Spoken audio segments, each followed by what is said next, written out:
係各位網友啊，繼47人案啊，咁我就要講下大陸呢個無差別攻擊嘅事件，無差別攻擊嘅事件。咁呢啲係非常唔愉快嘅事件嚇。咁就係呢個當然係反社會事件啦，反社會事件。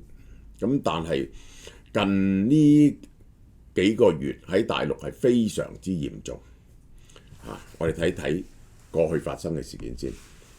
6月24號，蘇州襲擊呢一個日本母女，呢個係深圳日本人學校就係吉死個10歲嘅細路仔。9月30號喺窩馬攞刀向人行刺，3人死亡。廣州市喺呢一個小學門口一槍3個人。福建漳州市小汽車起火衝向途人，1死8傷。10月17號、10月28號，北京市重點小學呢個中關村第3小學持刀傷人，5人受傷。珠海市呢單嚴重啦，62歲嘅司機范某係因為離婚事件，覺得個法庭唔公平，走去體育中心撞嗰啲退休幹部。就話佢個老婆好似勾引啲退休幹部，有啲同啲退休幹部咧就有不正常關係。30個報出嚟啲35人死，42人受傷。無錫職業學校點不知嗱，呢單嘢11號，跟之後咧習近平講咗嘢，就話要認真對付無錫技術學校。我講咗啦，呢單8死17傷，非常嚴重。17號第二日啫，廣州又一個喺校區捅人事件，詳情不明。19號常德市鼎城區永安小學有人開車喺校門口撞人，呢個係好多名學生受傷。嗱，具體傷亡人數不明。事件發生嗰陣時，正值上學，現場學童家長四散奔逃，大喊救命，司機已經俾人制服咗。呢個係呢個佢話呢個司機啊，小白車司機報復社會，連撞10幾個學生。你有冇仔女嘅？點忍得下手？嗱，呢個人係被制服嘅，呢個人被制服，有片嘅，大家睇條片。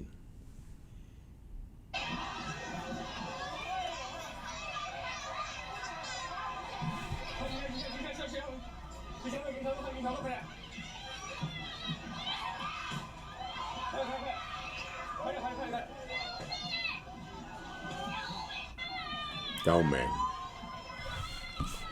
好啦，李老師不是李老師，事件相關話題已經被封閉。呢個我哋睇下18號最高人員檢察院發文，習近平講咗嘢，要大家排查呢啲。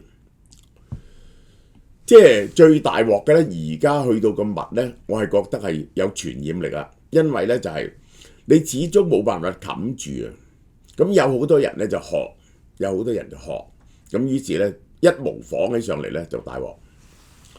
有力震懾犯罪，安定人心，維護穩定。最高檢察院開會，學習主席嘅精神喂，檢察院關你咩事？化解矛盾喎，呢一個係化解矛盾唔關你事啊，係咪？深入貫徹習近平法治思想嘅國家安全觀，以人民為中心，依法辦案，公平司法，高質效，全面履行各項檢察職能，寬嚴相濟，懲防並舉。防關你檢察院乜嘢事啊？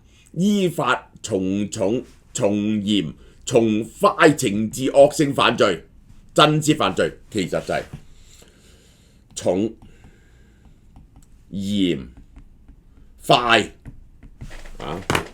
唔使點審，好快拎咗去槍斃咗佢。呢個就係好啦。呢個我係想問下大家，你認為嚴打呢啲犯罪有冇用呢？其實檢察院最重要嘅係做乜嘢啊？同埋呢個講嘅係相反。同呢個嘢係相反。你去嚴懲呢啲人，呢啲人根本都唔要命嘅，驚 Q 你嚴懲咩？好多個狀元人都自殺㗎啦，你老母啊，真係係咪啊？我講得啱唔啱啊？民不畏死，奈何以死懼之？嚴懲呢啲人有用咩？有用咩？你真正檢察院啊，唔該你睇下同法院睇下，有幾多嗰啲人覺得好冤禮嘅，啲審判之後精神激動嘅，你睇下佢啲案判得公唔公平，幫佢平反，咁就減少到呢啲事件。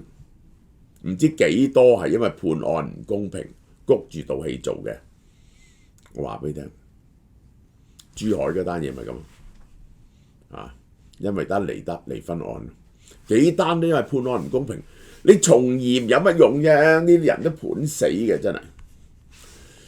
好啦，嗱我講下佢哋理論上要對付啲咩人啊？發展之失，過去考察歡喜考察發展有咩失？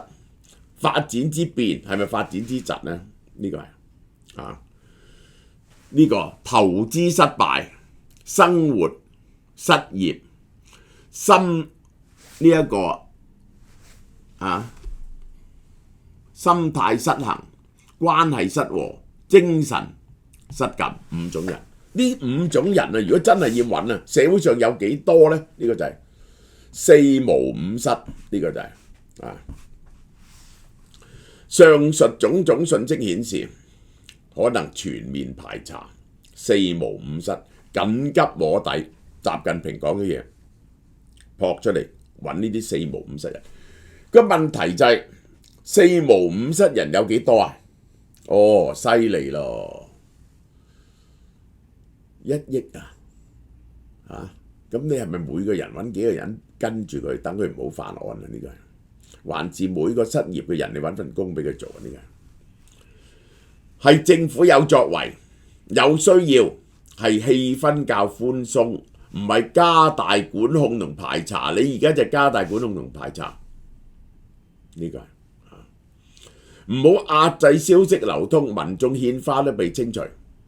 佢話投資失敗啊！你見到啲股民講嘢溫柔啲啊，投資失敗擺喺第一位啊，佢斬人嗰時冇人負責啊。4無5失其實係整個經濟結構出咗問題，4無5失永遠都有。經濟出咗問題，呢啲人就多啲。但係如果佢唔係覺得自己好，個社會係有相當公義嘅、公平，佢有申訴嘅地方，佢就唔會做啲咁極端嘅嘢，唔去諗辦法調整出咗問題嘅經濟結構，要壓制呢啲4無5失嘅人，因為大善人見唔到，唔見得窮人。大善人咧見到窮人咧就會俾錢佢，所以唔好俾啲窮人出現喺大善人嘅視野上面。嗱，官方就點講嘅咧？哇，點樣對付啲人咧？5失人員有下邊嘅管理措施，大家睇下呢啲係幾咁廢話。建立信息庫同幫扶帳，將啲5失人失業、失婚、失戀登記咗佢基本信息，然後咧就有針對性去幫扶。幫扶計劃啦，登記。第2就幫扶，通過社會體驗技能培訓，捉佢重返校園，叫佢讀書，心靈互動，愛護佢，助學助困，社區矯正方式，提供實質幫助同心理支持，揾佢談話然後點呢？加強組織領導。黨員黨組織負責，成立專門工作機構，每個部門都有呢個機構，協調5失人員嘅關愛工作，愛佢攬住佢錫佢，有人錫佢咧，佢就唔會做啲咁嘢。完善社會保障，關於符合條件嘅5失人員，提供基本生活保障、醫療救助，減輕佢哋身體壓力。即係咧，我話俾你聽，咁就解決呢啲問題。我去到呢度，我要問你，嗰個嘢投資失敗，你咪賠翻啲錢俾佢？你點樣幫扶佢呢？你點樣幫扶佢呢？失業你咪揾份工俾佢啊？你點樣幫扶嘅？政府有冇預算出嚟俾佢哋啊？有冇個計劃啊？凡係冇生活唔好嘅就補償2000蚊一個月，咁樣呢，就真係少好多人出嚟做呢啲嘢喎。個 budget 喺邊度？你打算用幾多錢嚟幫扶？結果下邊呢啲係廢話，因為冇資源，結果就登記晒佢哋，將佢哋監控起上嚟。完善社會保障體系係得個齋講啊！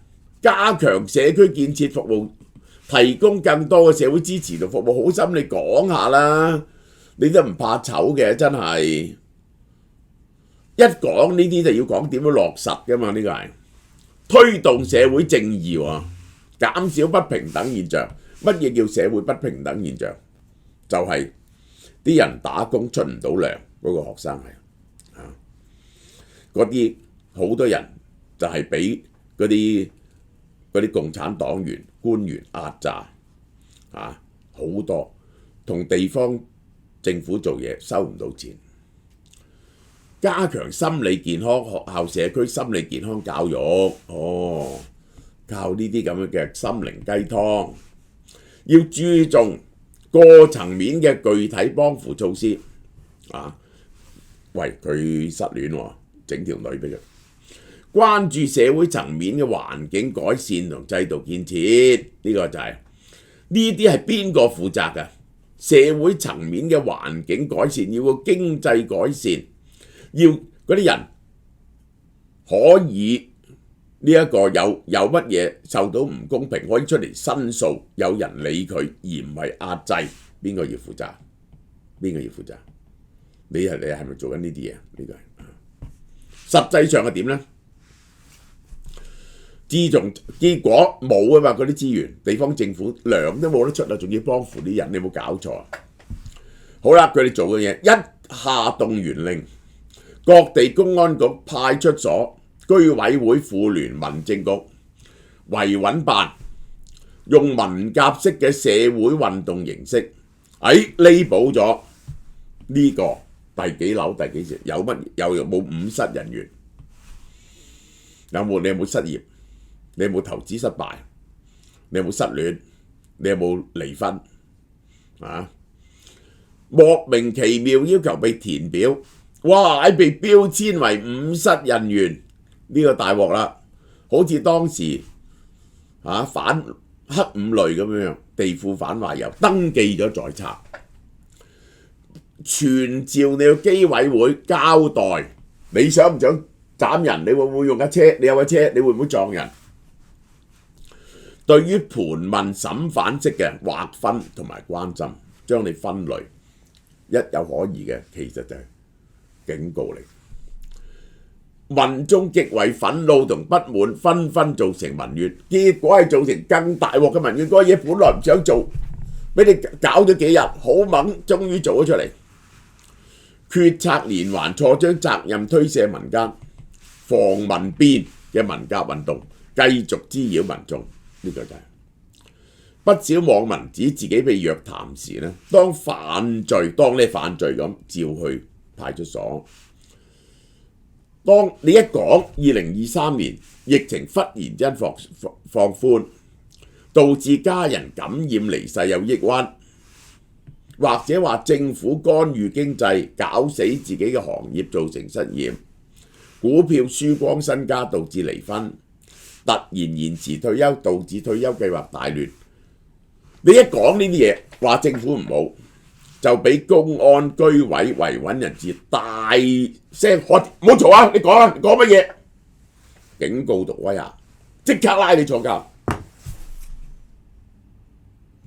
將呢啲人，但係問題呢啲人係做億計喎，低收入、離婚、冇錢讀書、醫唔起病、失業、投資失敗、生意失敗，冇要幫佢呢就冇錢。你將佢登記咗，拎佢嚟熬，你可唔可以監視到咁多人？結果造成一個習近平講完嘢之後呢，就造成一個更加擾民嘅措施。即係呢啲咁嘅反社會事件呢，佢哋話全世界都有嚇。我哋睇睇全世界嘅情況，大致上嚟講，如果你純粹講反社會性事件，最多係中國同埋美國。美國就好多校園槍擊事件，其實都係反社會性事件，好多校園槍擊事件。喺歐洲、日本呢啲地方呢，就係槍支管制好嚴格，咁呢就通常都係打下拳頭交嘅啫，用刀捅人都好少，用車撞人呢就更加少。我相信你今年呢揾唔到幾多單喺學校，因為報復社會事件用車撞人。日本同韓國更加少，喺嗰啲冇咁發達嘅國家，越南、菲律賓啊、印尼咧就普通罪案多，就反社會嘅事件少。而中國嗱，我都講俾大家聽，最 frustrated 係乜嘢嘢呢？就係我覺得點解最危險呢？就係因為過去我曾經講過，喺2018年之前呢，所有中國人都對前景非常之樂觀。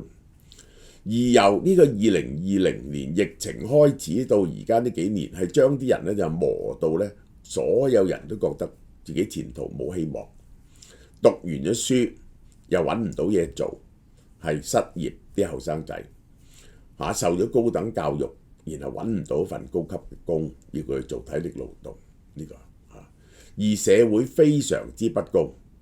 呢個呢，你去打官司，真係睇你識唔識得人啦，你有冇關係咧，識唔識走關係啦？成日俾有權勢嘅人壓榨，而傳媒又永遠係報喜不報憂啊！你有乜嘢冤屈，佢哋唔會幫你報導。個社會嗰個壓力非常大，不但只有生存食飯嘅壓力，唔好講話拆房啊、拆遷啊嗰啲嘢啦，啊冇錢睇病啦，老婆離婚啦。妻離子散啦，呢個係冇糧出啦，個社會就係一個整體一個大嘅壓力度。